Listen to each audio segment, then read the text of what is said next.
my goodness, I am on fire.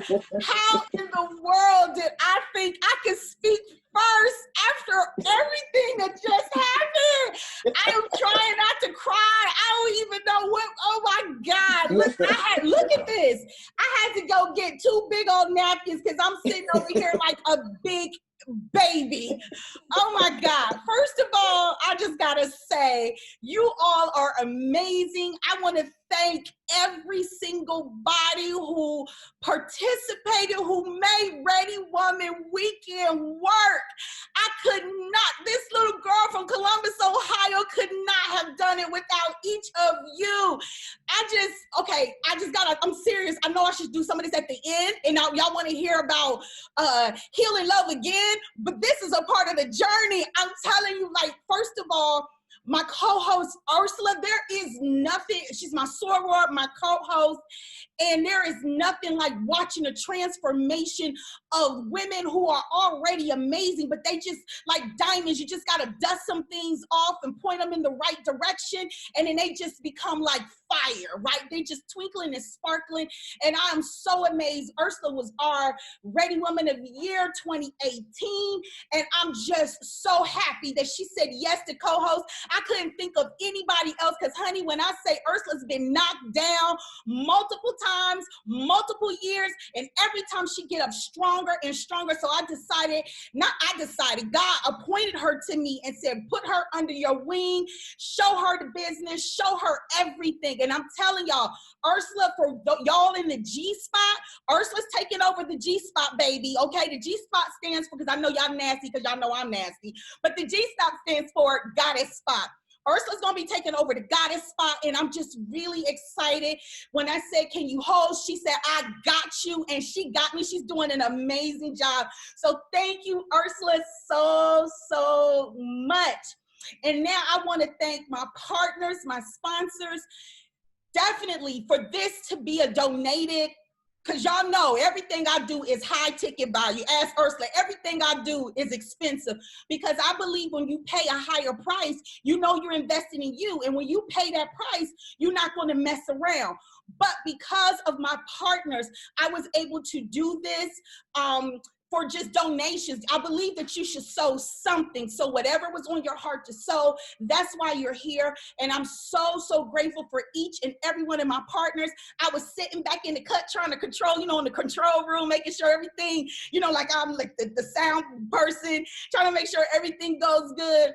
And I'm just watching. Most of them didn't even know anything about technology, didn't know how to screen share or nothing. But like, look at Keisha.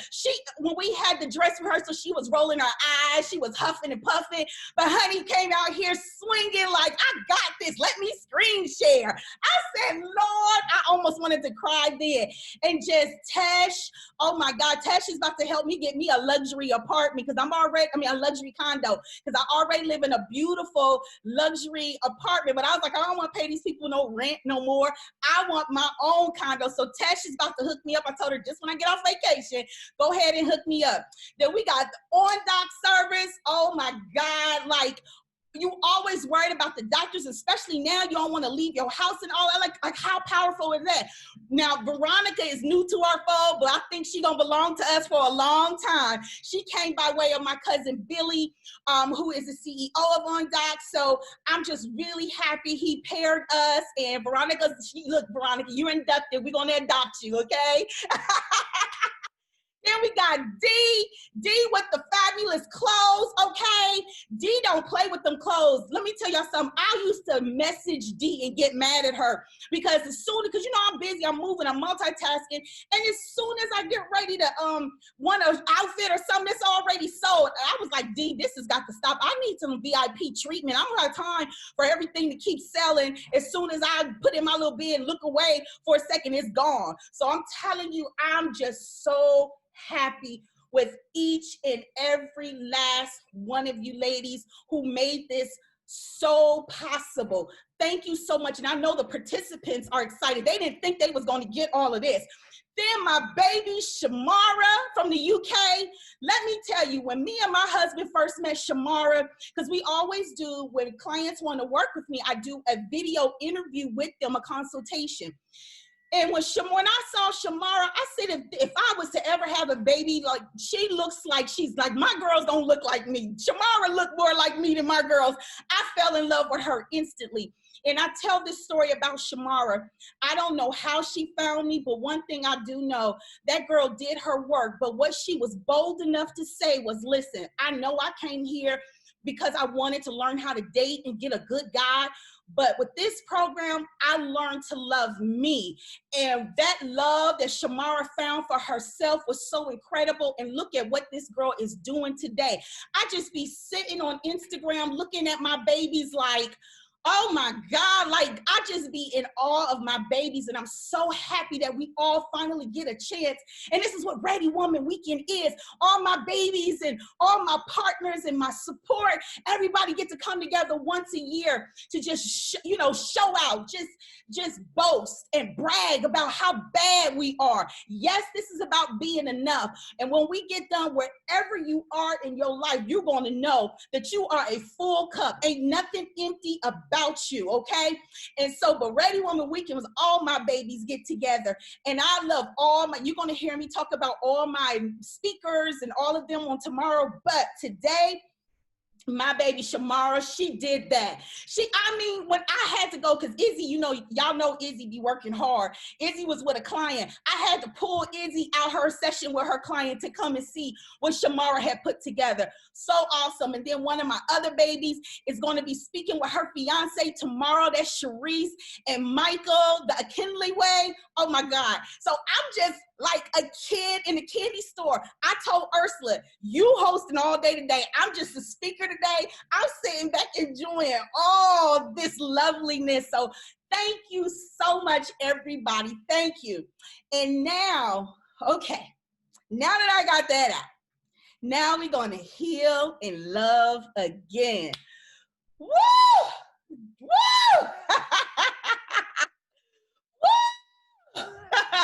Okay, if you are excited and happy you are here, put in the chat box, I am a ready woman. Even if you're a man, put in there, I got a ready woman, because I think Michael's probably the only one love from the Killer way. Yes, but I am a ready woman.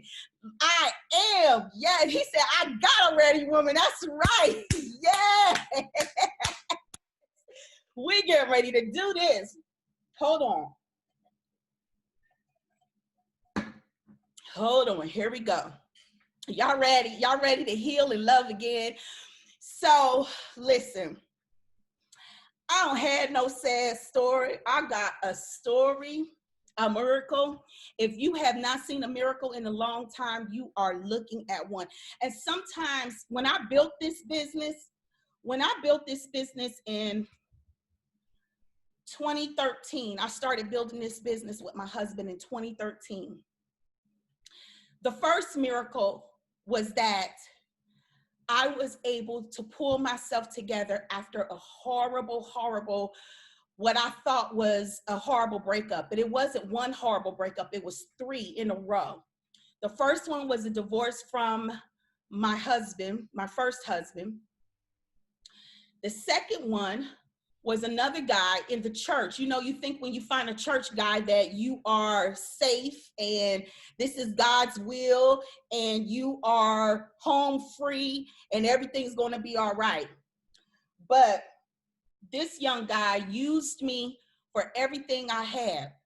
And because sometimes as women, we don't have what is called boundaries. We don't have boundaries for many reasons. Sometimes we don't have boundaries because we think if we say no, that we're going to lose the person. And that is called an esteem issue. That means you have learned to esteem another person's desires more than your own. Every time you do that, that is called breaking boundaries. And the deal is that you are breaking boundaries because it don't feel right. It don't feel right. That's the first inkling to let you know you're breaking your boundaries because it don't feel right. But you go ahead and you break the boundary, anything, and hope to win this person's affection. It could be a job. It could be a lover. I mean, we've done this for jobs. And Michael and Sharice are going to talk about this tomorrow. We've done this for jobs, for employers, thinking if we just work later than everybody else and do more than everybody else, that we won't be overlooked. But how many know that you're still overlooked? If we tell the truth, that, you know, we're the whistleblower, that maybe they'll respect us and see that we are in integrity with what we do and that they would appreciate us. No, they fire us.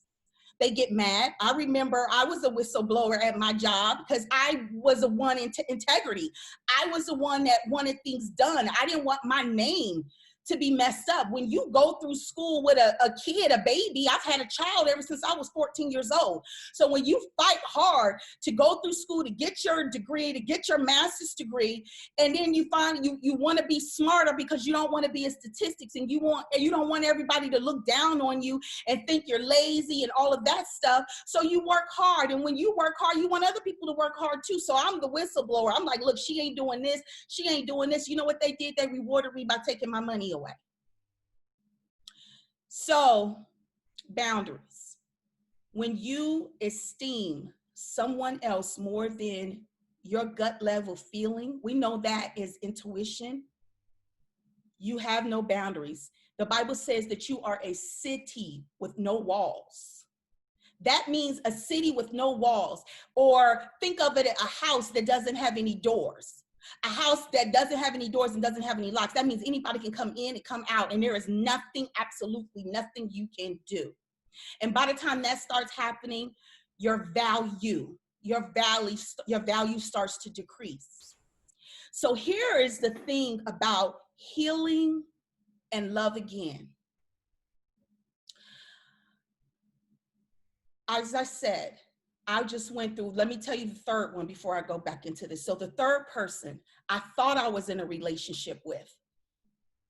I thought I was in a relationship with because he was saying all the right things, but guess what he didn't say? That I was his woman. But I assumed I was his woman because we was falling asleep at night on the phone. We were talking about what we were going to do and dreams and aspirations. So I knew I had hit the jackpot. I'm in Los Angeles at the time. I'm working in TV, and he's a producer out in New York City. And I just thought this was a marriage made in heaven. He's a producer. I'm in the TV. I'm the face. I'm a personality. So why wouldn't we work out? I knew this was God. We met on Twitter. Okay. So this is why when I teach women, I don't teach women based on somebody else's testimony or something I heard. I teach them based on what I've experienced, and then I've gained the wisdom from, okay?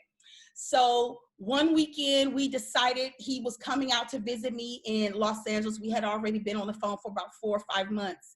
And he decided he was finally coming out to Los Angeles. And you know, this girl was ready, okay? She was ready. Her man was coming. You know you hot when you got somebody coming from New York City to Los Angeles to come and be with you. So I was so ready. But along the way, there were signs that I didn't have any boundaries. Because dealing with this dude, I was a little church girl. I didn't know anything about phone sex. I didn't know anything about that.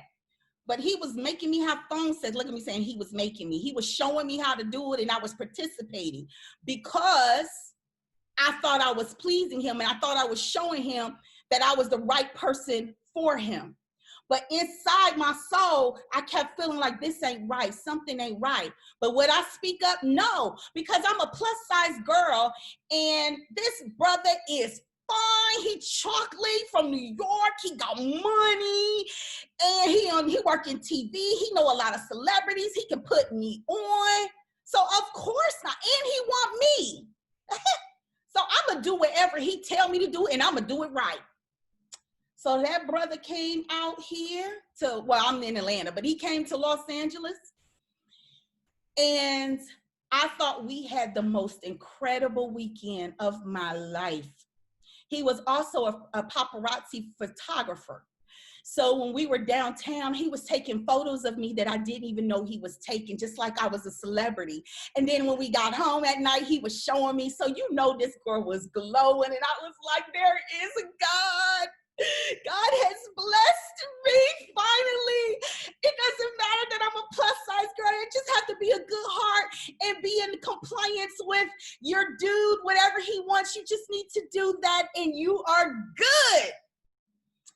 I cooked for him, and I don't even cook. Everybody know I don't cook. I was cooking. I was doing everything. All in this weekend, I was whipping it on him, doing all kind of positions. I mean, I was ready, okay? All kind of negligees. Girl was ready. And our last outing together, we went to Manhattan Beach and walked along the beach. And I was looking at the sunset and I was just like, oh, it's so beautiful. And we went to the ice cream parlor and we shared ice cream. And it was just so romantic. And he was like, baby, you okay? I was like, I'm okay. And we kissed. And then I took him to the airport. I said, you be safe. And he said, I'll call you when I get home. And I have a question. Has he called any of y'all? Because he never called me. Did he call y'all? Because he didn't call me. I ain't never seen him again. Have y'all seen him? I ain't seen him again. And that pain, that pain, when I tell you that pain, so it was compounded pain. It was pain from the recent divorce. It was pain from the boyfriend after the divorce. That was the church guy, the preacher. Then it was pain from the New Yorker. Compounded pain on pain. But that pain didn't just happen from them. The pain was a behavior of default that I had lived in. It was a default behavior that I learned as a child, that I'm not worth anything. That not only am I not worth anything, nobody is ever going to want me. Nobody is ever going to do anything for me. My life is always going to be so full of struggle and be hard. That's what I learned on default as a child. So on default, anything that felt good on default caused pain. It starts off looking beautiful, but default behavior kicks in. And the first thing we want to do as women is start to blame the other person. I can blame Mr. New York and say, he didn't have good intentions for me. He just wanted to come out here and sleep with me. Men are dogs. They ain't no good. All of them are the same. That was the first frame of mind. That's what we're taught to say when we don't understand, because our little minds are trying to figure out, why do I always feel like I'm not enough for somebody? Why do I feel like I'm not enough? Why do they make me feel like I'm not enough? But to be a part of your healing, I have to tell you, they're not making you feel no way. Your default behavior is I'm not enough. All they come to do is hold the mirror up to you so that you can recognize your default behavior is I am not enough. Because if you are enough and you have a default behavior of enough, you don't experience those kinds of situations and emotions and disappointments. So it's easy to blame my first husband. He was so emotionally abusive. No, I didn't have any boundaries. The first time he acted crazy, I should have said something. I shut up. You taught to just relax and just let men be men. The first time I felt something, I should have spoke up for myself. But here's the thing, my default behavior was from my childhood. So I was living in my little girl. Little girls don't know boundaries. You have to teach them that. So I was living like a little girl. And so living like a little girl caused me a lot and a lot and a lot of pain. And again, we think the pain is caused from the outside person. That is not They are the messenger. Write that down. Whoever and whatever you think is the source of your pain, they're just the messenger. They are not the source of your pain. So right now, I want you to take about 30 seconds and think about everybody, or think about that particular person, that particular situation that has caused you pain. And I want you to forgive them. And I want you to release them. And I want you to, in your soul, in your spirit, let them know, oh, you're not the source of my pain. You are my messenger. You are my messenger because the universe wanted me to know that I've been in a default behavior of, I am not enough. That is the I am not enough syndrome. And I've been in the I am not enough. Yes, I have a master's degree in social work, okay?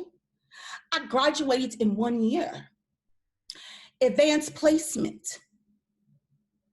I graduated cum laude, undergrad, and had a baby with me. I pledged. No, I didn't walk on and get a certificate. I pledged. I know we ain't supposed to say that, but I pledged.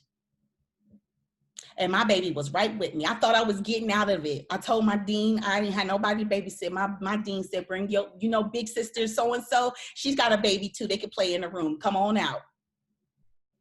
I did all of that.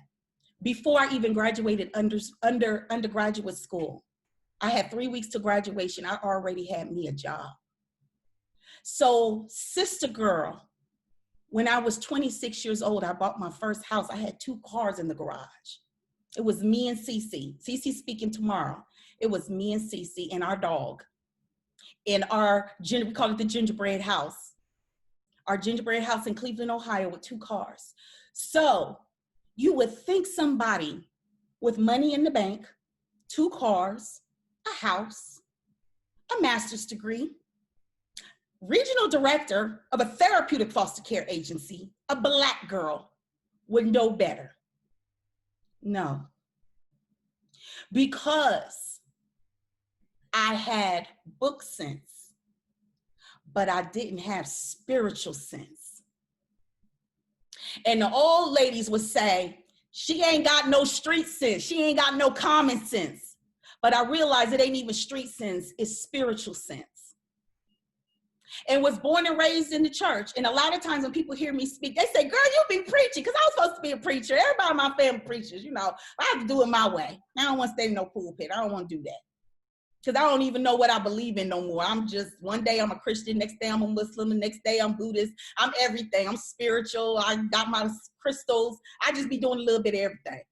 Because I have to do what works for me. Because I know my voice and I know my God's voice that speaks to me.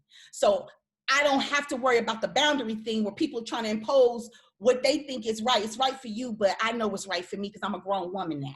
I'm not a kid anymore. So those 3 incidents almost had me kill myself. Again, the first time I was younger, Izzy just saw this for the first time the other day. The first time I was younger, you see that? That's my beauty mark from the first time. The second time, I was ready. I told God, this love stuff, it ain't real. And I really don't think you're real. Because how can a great God let little innocent me keep experiencing one hardship after another? And I said, God, I'm ready to go. If love ain't real, none of this is real, let me go. Let me go. But then he gave me a reality check and he said, now who's going to take care of Izzy? And I thought about it. And I said, okay, well, do this then. If this love stuff is real and if I got to be here, I need you to show me. Show me that this love stuff is real. But then I heard this voice say, but you're looking at it in the wrong perspective. You want me to bring you somebody who's not going to hurt you, but you hurt you every day. You hurt you every single day. Every time I try to whisper to you about your boundaries, you ignore me because you're esteeming somebody else over you. That's you hurting you. I can't bring you nobody that's not going to do what you're not doing. I'm only going to bring you somebody because then you won't be equally yoked. I have to bring you somebody who's equally yoked to you. So if you're angry and upset, I'm going to bring you somebody that's just going to help you be more angry and upset because that's equally yoked. I'm not going to bring you nobody outside of that. And I said, okay. So the truth is, I got to be honest. I got to be honest. What do I really want then? If I can't request a good man because I ain't going to get him because I ain't ready for that, how do I get the love? What do I do? I don't know love. Nobody showed me love. The people that showed me love, they died so early in my life. I had little raindrops of love, and that's what love would do for me. I would get little raindrops of love, like little sips of droplets of love, and then it would evaporate, or it feels like it was being taken away from me. And God said, you ask for what you want, but you have to ask the right way. So sometimes we're single, and sometimes we're in pain, and sometimes we can't heal because we don't know how to ask the right way. But I'm going to tell you tonight how to ask the right way. And here's what I'm going to tell you. Ain't nothing ever about nobody else but you. This is the only time God allows for us to be selfish. It's because we came into this world by ourselves. We learning our lessons by ourselves. And then once we gratify and live our purpose, we out of here by ourselves. So that is the only time we are allowed to be selfish. It's all about ourselves. And that is getting in alignment. I'm out of alignment for a good man. So the problem is I'm not enough. It's not that I'm not enough. I'm out of alignment. You're enough, but you're out of alignment. There are things that you do, things that you believe, things that you say, things that you don't do that knocks you off of the level to attract the good man or to keep the good man. Oh, do I got a testimony, Jesus? So I said, okay, I sat with that thing. I started meditating. By this time, I was watching Oprah, and everybody was hating Oprah, but I was watching Oprah Super Soul Sunday because I didn't want to go to church no more. I was so much in pain. I was 2 minutes from just wanting to kill myself. And I started watching Oprah, and Oprah had this Buddhist monk on her show, Thich Nhat Hanh, and he's an activist, a Vietnamese activist. And she had him on the show, and he started talking about how we heal each other and this and that, and it was so good. And then he had his book, and I was just like, I have to read this book. I've never even known nothing about Buddhists or anything like that, but I need to read this book. And so when I read this book, I keep it right here on my stand because it's one of my staples. It's one of my go-to. It's called No Death, No Fear. Okay, No Death, Comforting Wisdom for Life. I read this book. I read this book from cover to cover. And when I read this book, I still have the little mark there. I discovered that they had a retreat in Escondido, California. I looked up where Escondido, California, because at the time I lived in Los Angeles. I found out Escondido was an hour and a half from me. I was so excited. And then I said, girl, you a Christian girl. You ready to go be on a retreat with some monks? Girl, you know you crazy. I signed up to go to the retreat and I checked this out. The retreat was only $70 for the entire weekend. They gave me housing, they gave me food, and they was gonna teach me the power of meditation. And I went for $70. First, I had girlfriends to go, but then everybody backed out. Honey, let me tell you, on your healing journey, quit looking around for help and friends. They're not going to be there. This is your time, your selfish time. Stop looking around. They're not going to be there. This is about you, okay? So I went on there and I started learning to meditate. Lord, why they show me how to do that? I started meditating, and when I started meditating, I realized we pray too much. We pray too much. That means we talk too much. We talk too much, and God don't have time to talk back. You got to talk, then be quiet and let him talk back. And that's what meditation is. Getting in that spiritual zone so you can hear spiritually. So your spiritual eye can open up and you can relate back and forth, have dialogue. That's why we can't get in a relationship with a man or a partner, because we're talking too much. We can't relate on their level because we're doing all the wanting and the thinking and all the talking. But the meditation is a dialogue. It's a dance. And once I learned to meditate, oh my God, that's when I start hearing. And that is where most of my old school students came from. That's where I learned to ask the question, okay, God, don't bring me a good man. Don't do it. Don't even do it. God, make me a wife. Make me a wife. Make me an irresistible woman that a good man, when he sees me, he's not going to want to play games. He ain't going to want to do nothing but say, girl, I want to marry you. And let us know at the same time, but work on me. Help me understand what it means to be a wife, how to look like a wife, how to feel like a wife, how to be that catch, because I don't want to be a good girlfriend to nobody. I'm done with the girlfriend business. I'm a wife. You ain't going to play with me and mess with me no more. I got boundaries. I'm a wife. That's how you learn to ask the questions. The questions is all about you. It's not about another person. You don't have to pray about another person ever, never, never. It's about you. So I start saying, make me a wife.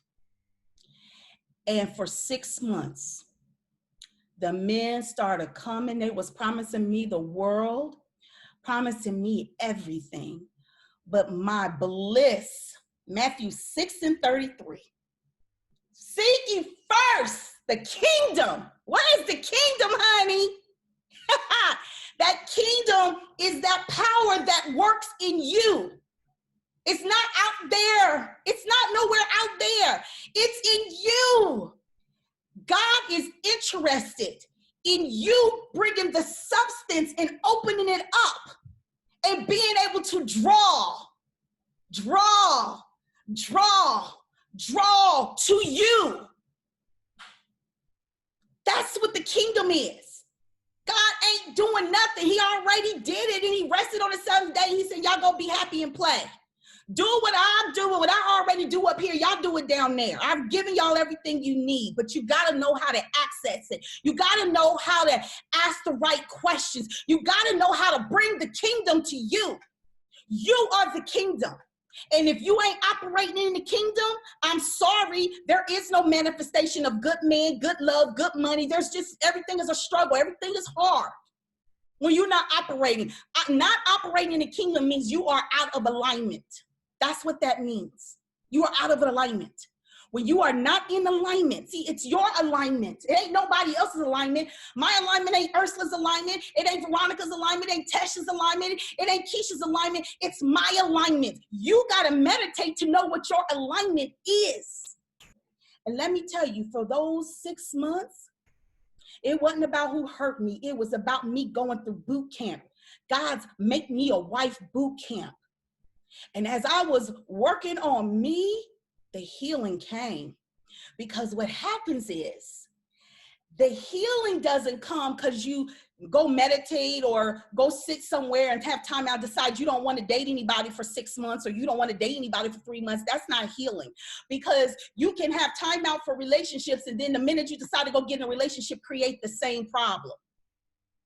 The same problem, same problem, different phase, same problem. That's not the deal. You have to actively work So I'm sorry if you think it's your dude. I'm sorry if you think it's your boss. I'm sorry if you think it's your parents. I'm sorry. They're messengers. They're messengers for you to figure out what you need to do, how to get in alignment. So for 6 months, the healing started. So here's the power behind healing. Healing just don't go poof, you're healed. It's an exchange. Everything is a relationship. You have to have a relationship with healing. How do you do that? Every time you build a boundary, you exchange your boundary for the healing. That's what happens. You're giving. I got boundaries. Wherever was broken because you didn't have boundaries becomes made straight. I got esteem now. I esteem you more than I esteem what you want from me. Healing happens. You don't take care of yourself.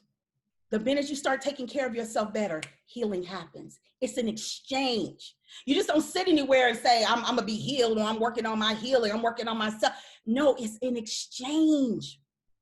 Now, here's the powerful foundation of healing. When you learn not to let anything else penetrate you to the level where it breaks you down so bad that you want to do this, where you think that you are not enough.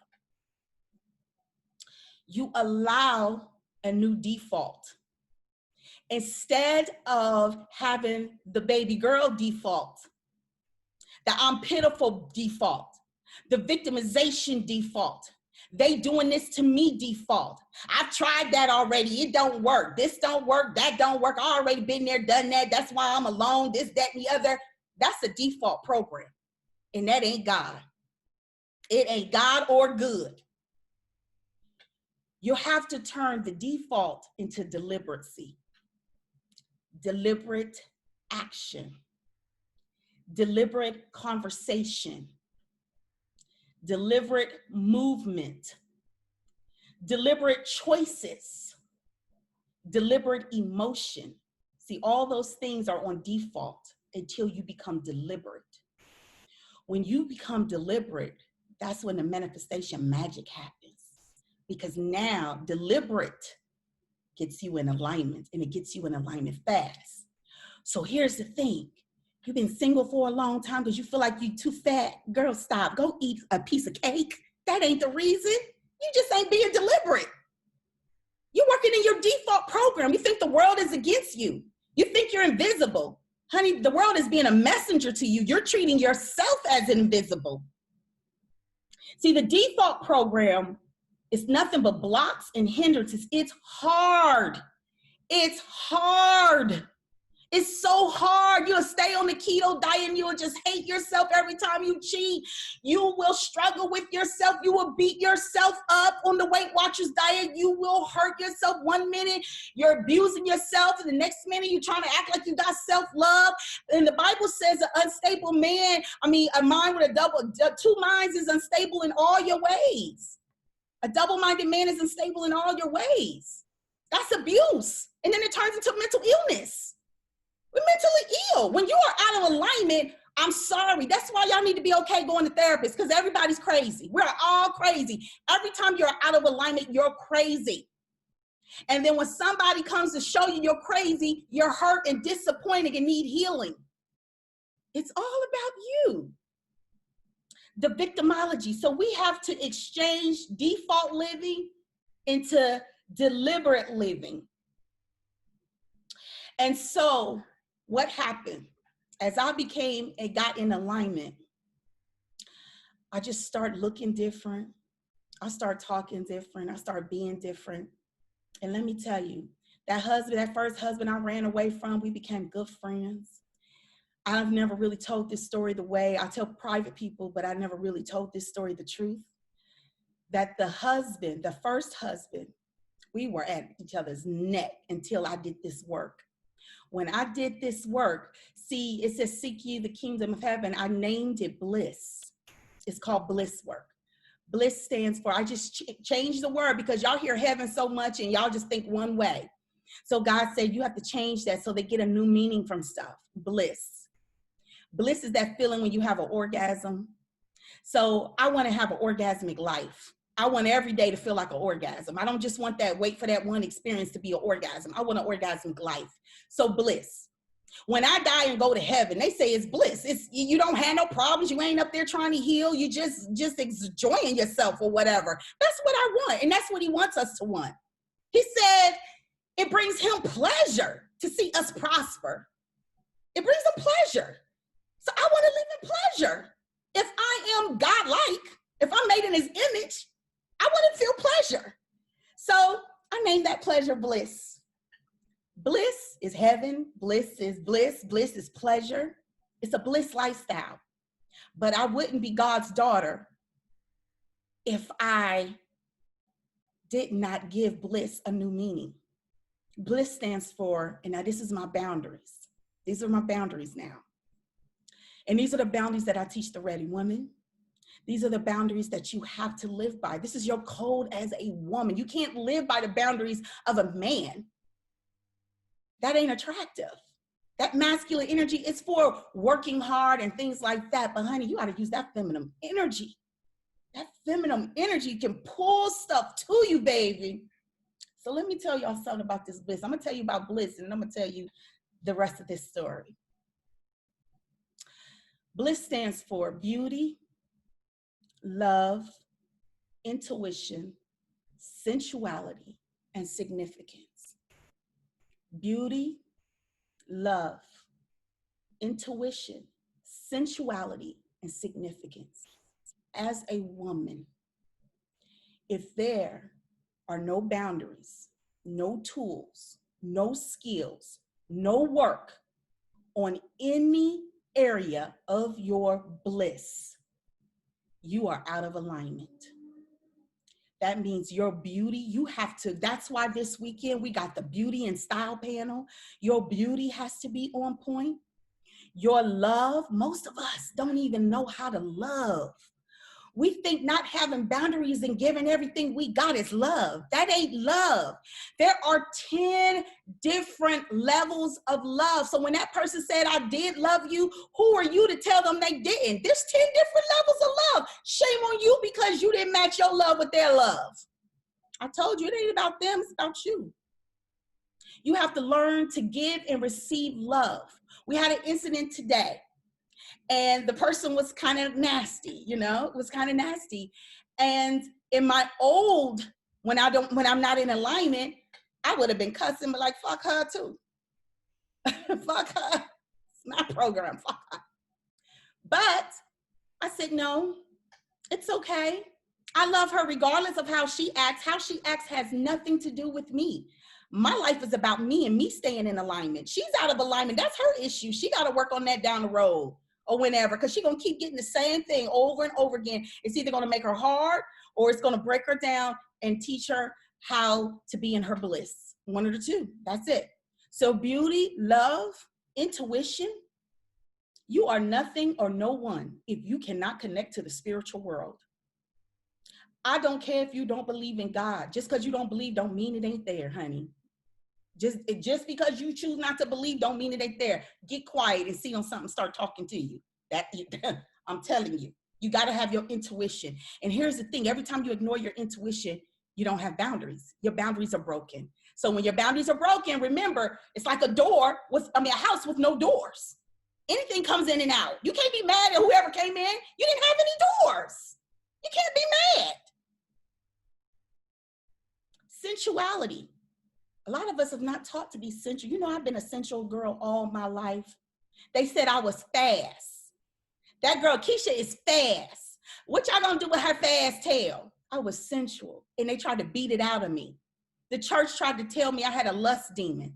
No, I was a woman, and nobody was gonna take that away from me. And when they took it away from me, it made me a city with no walls. Sensuality is what makes you a woman. It's what sets you apart. It's what the masculine energy is attracted to. When that thing is dried up, ain't nobody attracted to you. Nobody worth nothing. They ain't attracted to you. They want the opposite of them. They want the opposite. Sensuality is that allure factor. That's why you can be a plus size. I'm 300 something pounds. That ain't stopping nobody from wanting me, honey. And it's so funny. You're going to hear from Nicole tomorrow. Nicole said, Key, you are what women aspire to be and men want. Hallelujah. That's how it's supposed to be. Don't nobody want to aspire to be like you, and ain't no man wanting you. You might as well just, I ain't gonna say that. I used to say in my old life, I said, you might as well just kill yourself. But I ain't gonna say that.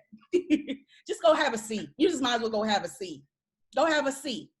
Women should want to be like you, and the men should want you. That is sensuality. That is the true test that you are a sensual woman.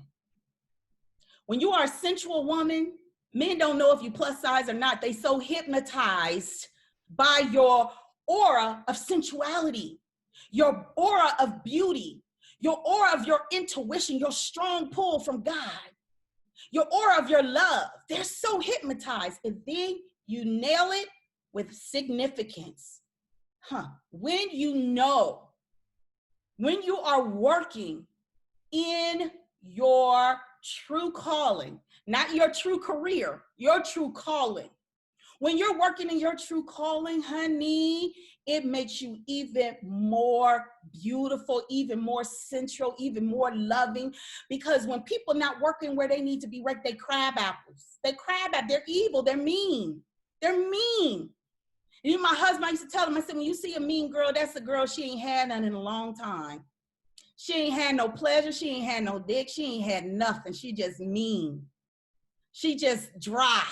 That's all. So when he see a mean woman, he look at me and laugh. You right. That's all she needs. She just need a dick in her life. She need pleasure. She needs bliss. She needs bliss. So when you have those levels of bliss together, let me tell you, let me bring this to an end, because my little, look, y'all, I have my little hourglass. It ran out. So that means that's the end of my time. Listen. That ex-husband that I ran away from, honey, he spent $10,000 for me and his baby to take a trip to Nigeria. Me and that baby took a trip. It was my birthday gift. We took that trip to Nigeria. I got to drink some water on this one because it's exciting. Me and that baby took a trip to Nigeria. And not only did he spend that $10,000, he had our favorite food shipped over there. We stayed with his sister. And I know y'all gonna think this is messy as hell, but I'm gonna tell you anyway, because honey, I am enough. I want y'all to put that in there. I am enough. I am enough. Honey, bliss have you feeling that you are enough. Put that in the chat. I am enough. And the world knows it. The world knows it. I'm enough. Honey, I was over there staying with his sister, and his sister wanted to get a passport for my daughter so that, because she's half Nigerian, so that she can be able to come in and out the country and I don't have to worry about getting her a visa. The sister and the daddy, right? Honey, the sister had to call this guy because we weren't going to be in Nigeria a long time, about a month. So they needed to get that passport fast. She knew a guy that was the man in Lagos, Nigeria, that everybody go through to get their work, paperwork, and government work and all that stuff. And honey, let me tell you something. When something is for you, you are not going to miss it. When you are in alignment, you are not going to miss it. And that particular day, she got in touch with the guy, and they were going to meet at the passport office to start the procedure. I was exhausted because when you are in Africa and you are from America, they treat you like royalty. So I was over there being a celebrity, being fanned and fed grapes. And I was just a celebrity over there. And I was so tired, plus the jet lag, I was tired. So I felt that they could just handle the business on their own. I was just gonna lay down in the house and just kind of sleep, no cell phone, don't know nobody. I'm just gonna sleep and rest. Child, let me tell you, they had one of the neighborhood boys come knock on the door. He knocked on the door and he said, Auntie, they need you to get dressed. They are coming back for you. They cannot handle the business without you. I said, doggone it. I put my hair in a ponytail, put on a little makeup, put on a cute little black dress, little sundress with some sandals. And that day was December 21st, 2012. Let me tell you something. I walked into that car And my ex-husband's sister introduced me that day to my husband, who has been my husband now for 7 years. So why you can't be sitting up here mad at other people? Can't be mad at the ex-husband? Now y'all know that ate that man up. But honey, I was in my bliss. I didn't need healing because I had exchanged the healing for my bliss. Write that down. You got to exchange the healing for bliss. Stop holding on this stuff thinking people really out to get you. Ain't nobody out to get you. They're messengers. They're messengers. That is the power of healing and trusting love again. Now, if I was all bent up, hadn't done that work for 6 months, do you think I would have been open to another Nigerian, dating another Nigerian? Are you freaking serious? I would have been like, oh no, all Nigerians are the same. They're all this, that, and the other. Oh, absolutely, they're not the same. Oh, absolutely, nobody is the same. Who you get depends on how full you are in your love, in your soul, in your heart, in your mind. How full is your bliss? That's what determines. You cannot classify a group of people. Like we're fighting for Black Lives Matter. You can't classify a group of people and all think that we're all trash and this, that, and the other. Yes, some of us are challenged, but not all of us. We can't do that. You can't do that with love. All men want to do is break your heart. Well, if that's the truth, why do I have a man that loves me so much? Why do I constantly get men who want to love me? Why? Why are my clients finding great husbands? I don't understand. If all men are alike, they can't be alike. It's the men that you're drawing because you ain't in your bliss. You can pretend, but when you ain't in your bliss, the truth always comes out. The truth always comes out. So let me just break this down for you in simple steps. Step number 1. You gotta exchange your default behavior. You gotta be aware of your default behavior. My default behavior was I'm not enough, and I thought I wasn't enough based on what my parents were saying to me, how they treated me, how I grew up, how the men used to leave me and all that kind of stuff, because the default was the words that I kept hearing. I had to live out the prophecy of those words that I grew up with. That was my default. But you have to exchange the default for deliberate. You have to be aware so that you can be deliberate. You don't get to step in deliberacy until you leave your girlhood and become a woman. You have to decide, I'm going to be a woman. And a woman don't sit around and feel like she ain't enough. A woman says, okay, what do I need to do to fix this? What do I need to fix this in me? I am willing to invest in me. I am worth the investment. Those of you who came and donated and showed up, you are worth the investment. You are on the path to say, yes, I'm full. I am enough. And when you become full and enough, you can't miss the blessings. You can't stop the blessings. Some people, it takes a little time. There's a little learning curve. But baby, you are enough. So default. You got to get out that default behavior. That default behavior will jack you up every time. You got to change default for deliberate. You got to start being deliberate. You got to start being intentional, bold and intentional, okay, about you. The next thing you got to do is drop the victimology. You got to drop the victim. Nobody ain't coming to save you. I'm so sorry. The knight in shining armor guy, he ain't coming. Mr. Chivalry, he ain't coming. He ain't coming because you got to be on the same level as him. You want him, you got to do some work on you. That's how it works. That's how it works. Don't be deceived. Don't be deceived. You're trying to get out of one thing, trying to get in another thing, and you haven't even resolved the other things, the other 7 things you've been in. Don't be deceived. You got to fix all of that. And how you fix all of that, you got to heal. How do you heal? You exchange the healing for your bliss. You got to learn to operate in your beauty. You got to learn to operate in your love. You got to learn to operate in your intuition. You got to learn to operate in your sensuality. You got to learn to operate in your significance. When you learn to operate in those things, that's when you are ready for love, for a significant other. That's when you are ready, when you are fluent in bliss. when you are fluent in not giving up on yourself, when you are fluent at jumping at every opportunity to build your bliss, when you're fluent in that, that's when he will come. He ain't coming until you do that. So what do I want you to take from today? From me, the power of healing and love again. Be deliberate. From now on, everything you do has to be deliberate. You have to be, what they say, woke. You got to be woke. And when a messenger comes to you and it don't feel good and you want to cry, you want to bow over, you got to hear my voice. It was a messenger. What was the messenger telling you? What part of your bliss was he putting a little knife in? What part of your bliss was that? That's the part you got to work on. You ain't got to be perfect. You just got to be in alignment. Write that down. You ain't got to be perfect. We ain't perfect. You just got to be in alignment. That's all. Just got to be in alignment. And let me tell you, alignment feels so good. Say that with me. Alignment feels so good. It feels so yummy. Flirt with it. Alignment. Woo, alignment.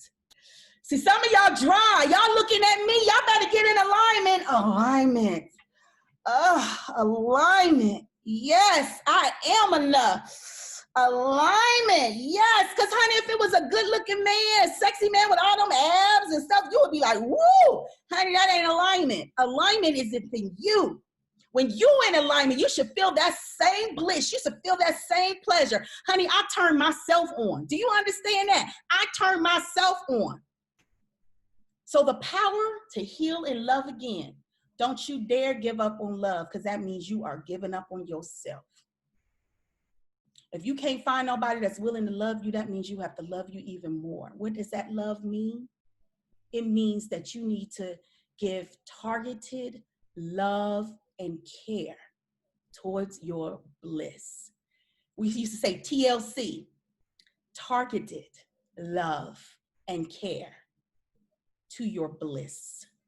That's what it means to love yourself. Targeted love and care towards your beauty. Targeted love and care towards your love. Targeted love and care towards your intuition. Targeted love and care towards your sensuality. And targeted love and care towards your significance. And sweetheart, when that happens, your life becomes orgasmic. You ain't gotta wait to climax. Your whole life is a climax. And if you don't think I'm real, you wait till you talk to Nicole and them. You wait till you talk to some of these other women. You wait. Listen. Until we meet or speak, hug yourself for me. I am Nekisha Michelle, the plus size love doyen, owner of Nekisha Michelle International. We have the plus side of love dating and matchmaking agency where we target on helping women, plus size women, understand that love is not about a shape or size, but it's about living in bliss and having a ready woman state of mind. And we have the Ready Woman lifestyle with honey. Through me, you're learning, watching my lifestyle, and I'm teaching you how to live that bliss life through the Ready Woman lifestyle. The Ready Woman is a woman who masters her life, and that includes love. You cannot operate and be juicy if you ain't got love, all right? So